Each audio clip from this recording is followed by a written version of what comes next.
All right, to get things started, we're going to go to codepen.io. So codepen.io.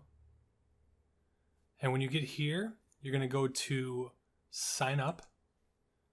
And you're going to go to join Codepen free.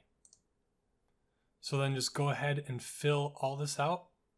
I would advise using a personal email instead of your school email, so you guys can keep this account later on when you guys graduate. And the username, whatever you guys want it to be. Then go ahead and submit that. Then after you guys go ahead and submit that, you guys might have to go verify in your email that you guys signed up. And then come back here to codepen.io.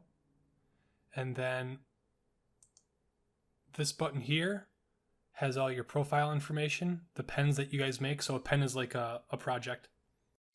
I mean, they have projects here, but it's just one thing that you make. And then create. So you guys are going to go to create and then new pen pretty much all the time. Now when you guys get here, we're not going to use the HTML section. We're not going to use the CSS section for right now. So you guys can just drag all this up so that JS for JavaScript is the only one that's really there. And then I usually just drag this over so I can type a bunch of stuff. I come up here to the pen.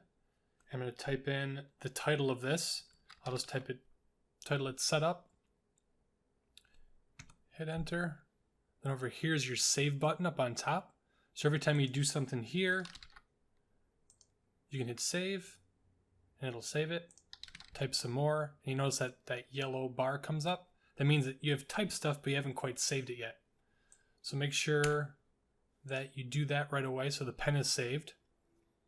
But if you guys go to settings, you have HTML, CSS, JavaScript, but behaviors are really the one that we're going to look at. You guys can have it save automatically. So it's automatically set to autosave. It says pens will autosave every 30 seconds. And you also have this thing called auto updating preview. So for all the ones that I'm going to be doing, this will be disabled just to kind of help things, but you guys can keep that enabled. And then change view. So if you come down here to the editor layout, there's a couple different views you guys can have. You can have it where the code is on top and the results are on the bottom. Or you can have it backwards, code, results. I will usually keep it in this view right here. And then the other thing that you guys are going to want to do is come down to the bottom and click on console. So console, we're going to live in here for a little while just so we get the basic idea of JavaScript. Then when we get a little bit better and start to add in some HTML and CSS, then we'll start using this output area here. But for right now, we're just going to work just like this, and this will be the workflow for a while.